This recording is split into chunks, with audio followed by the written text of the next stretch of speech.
Molt bé. Bueno, pues, on tu cregues, deixem flors en record, encara que sempre estan en el nostre cor i en la nostra memòria. Gràcies.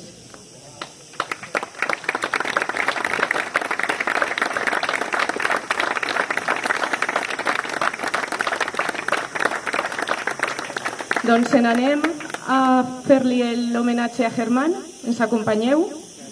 Gràcies.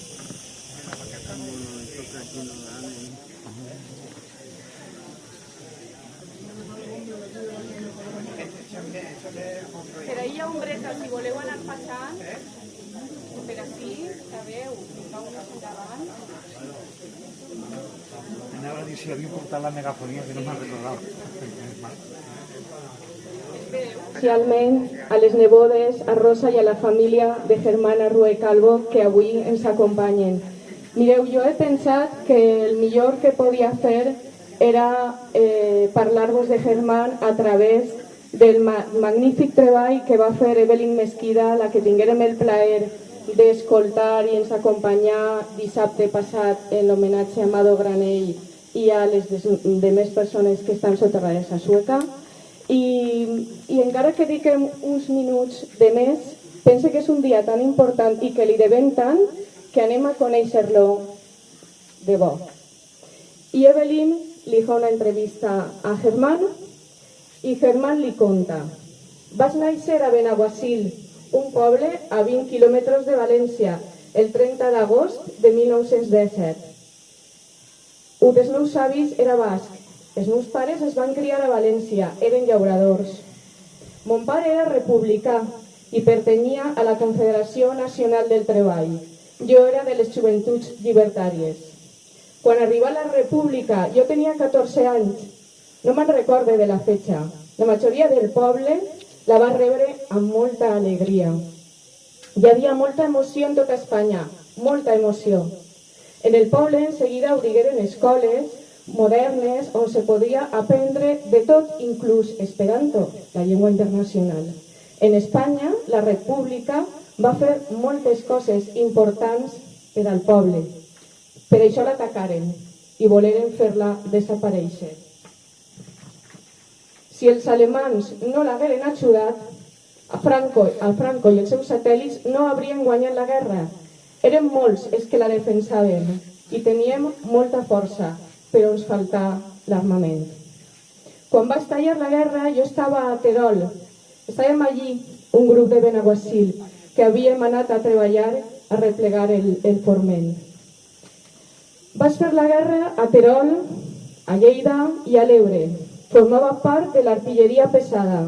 Estava en el 5 ligero de artilleria.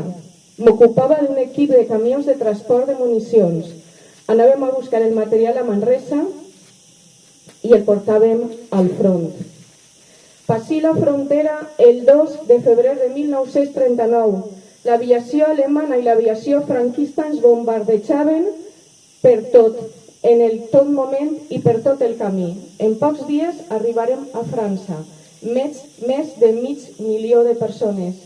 A una majoria es deixaren en les platges, com animals, sin ninguna protecció contra el fred i la pluja, com animals. L'únic que podíem fer era ajuntar-nos uns contra altres per a protegir-nos del fred i del vent. En aquells immensos arenals ens s'agruparen a mils d'espanyols. Quan els alemans invadiren França, me trobava en la zona lliure, però jo no sabia que les coses empitjorarien. Per evitar-ho i per veure si per almenys podia menjar, molts ens unirem a la legió i ens portaren a l'Àfrica del Nord.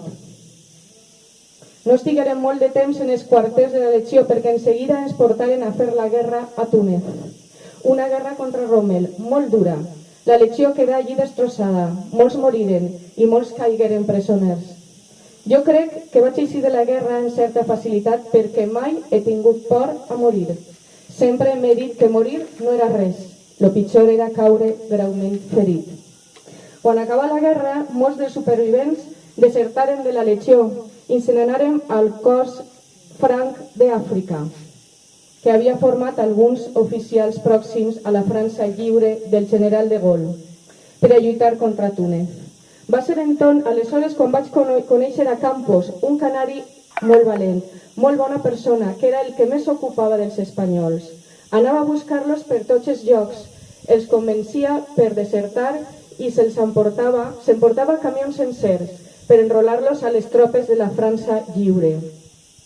Va ser en Marroc, en la regió de Temara, on se va formar la segona divisió blindada. Era una divisió amb més de 17.000 homes de diverses nacionalitats, entre ells moltíssims espanyols. Els americans es donaren tot el material que necessitaven, inclosos els half-tracks en els que anàvem nosaltres. Vaig estar d'instructor durant 5 o 6 mesos. Als nostres blindats es posaren els noms de les principals batalles de la Guerra Civil, com Belchite, Guadalajara, Ebro, Madrid, i el meu era el Teruel. Quan algun company caia, si podíem, el soterràvem en la bandera republicana. Quan se formà la Nou, jo no vaig voler ser oficial, no volia manar, mai m'ha agradat manar. Entre nosaltres, entre els companys de combat, ens arreglàvem molt bé. Tots teníem l'experiència de la nostra guerra i sabíem bé el que teníem que fer, si que tinguérem que dir-nos res. Ens dirigíem nosaltres mateix. Els barcs arribaren a Gran Bretanya. Ja a França, un dia nosaltres mateix sofrirem un bombardeig dels avions aliats perquè ens confundiren i creien que érem alemanys. Granell és el que ens salvà perquè a pesar de que estàvem bombardejant-nos, va eixir corregent per instal·lar enmig de la carretera un panel indicant que érem les tropes de Leclerc. En seguida ho veren i això ens salvà. Crec que molts li devem la vida. A nosaltres no feia falta que es manara ningú. Dron era el nostre capità, però en realitat manava poc. Ens bastàvem nosaltres mateixos. Arribaren sense grans problemes a prop de París. Estàvem a les afores, mentre ens enfrontàvem als alemans. Arriba Leclerc preguntar per Dron. Me n'ania a buscar-lo i quan arribi el general li digué que tenia que eixir en la companyia cap a París, que teníem que arribar aquella mateixa nit. Jo no havia estat mai a París. Alcançarem amb rapidesa l'Ajuntament i ens instal·larem al seu voltant, front als molls de Sena i en tots els llocs estratègics. En seguida arribaren els maquis de la resistència i pujarem tots nosaltres i ens dirigirem a on estaven els alemans. Al dia següent netejarem la zona, alliberarem el carrer dels arxius on encara quedaven forces alemanes i després estiguérem en la plaça de la República, des d'on el quartel estava ocupat encara per una gran quantitat d'alemanys. Després d'un ràpid enfrontament, els exportarem més de 300 alemanys detinguts. Allí tingueren que posar-nos durs perquè molts civils els insultaven, intentaren llevar-nos les botes i la roba. Nosaltres no els deixarem, no ens agradava allò, no ho trobàvem noble. Al dia següent, quan es va celebrar el desfile de la victòria en els Camps Elíseos, la 9 era l'escolta del general de Gaulle. Ens posaren allí perquè crec que tenien més confiança en nosaltres. Érem la tropa de xoque. Havia que veure com cridava i aplaudia la gent. Al començar el desfile, vam veure una gran bandera republicana espanyola al llarg de 20 o 30 metres, alçada per un gran grup d'espanyols que no parava de vitorejar-nos. Poc després la feren retirar. Després ens enviaren a descansar uns dies al bosc de Bolonya, a les afores de París. Estiguérem unes 3 setmanes i cada dia venia moltíssima gent a visitar-nos, a saludar-nos. Allí vaig tindre l'ocasió de conèixer i parlar amb Frederica Montseny, que va vindre en el seu company, i en diversos de la Confederació Nacional de Treball. Tots estàvem convençuts de que prompte alliberaríem Espanya. Nosaltres pensàvem que havia arribat l'hora d'anar a Espanya. Teníem moltes ganes. Era com el que diu, voy a ir a mi casa. Jo hauria estat molt content d'anar i d'acabar la batalla d'Espanya, però no va poder ser. Ja no torni a Espanya fins que va morir Franco. Quan es reuniren, ens oferiren també la nacionalitat francesa. Ens digueren, tots els que vulguin ser francesos, que alcen la mà. Jo no la vaig alçar, perquè tenia que ser francès. Jo havia lluitat per França i estimava que després del que havien fet, jo també era francès. No es podien dir que érem estrangers. En aquell moment podria haver elegit la nacionalitat que volguera, francès, americà, anglès, però jo vaig néixer a Espanya. Era de Benaguasil i volia seguir sent espanyol. Molts anys després, per facilitar la vida quotidiana, els papers, el retiro i tot això, me va ser francès també. Un francès d'ocasió. Jo sóc espanyol i francès i visc a França i me vaig a morir ací, però me'n recorde molt d'Espanya i del meu poble. Este era Germana Rue.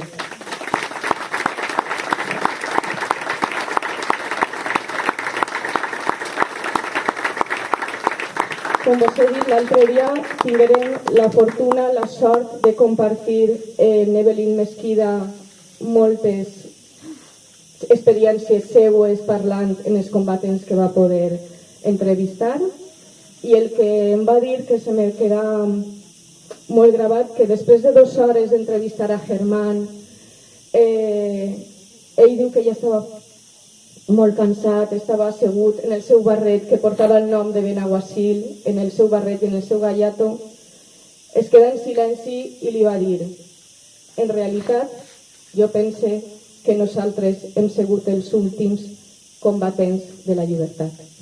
Gràcies, Germán, i gràcies a tots i a totes.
Moltes gràcies, Dolçaina Tabal, gràcies per acompanyar-nos.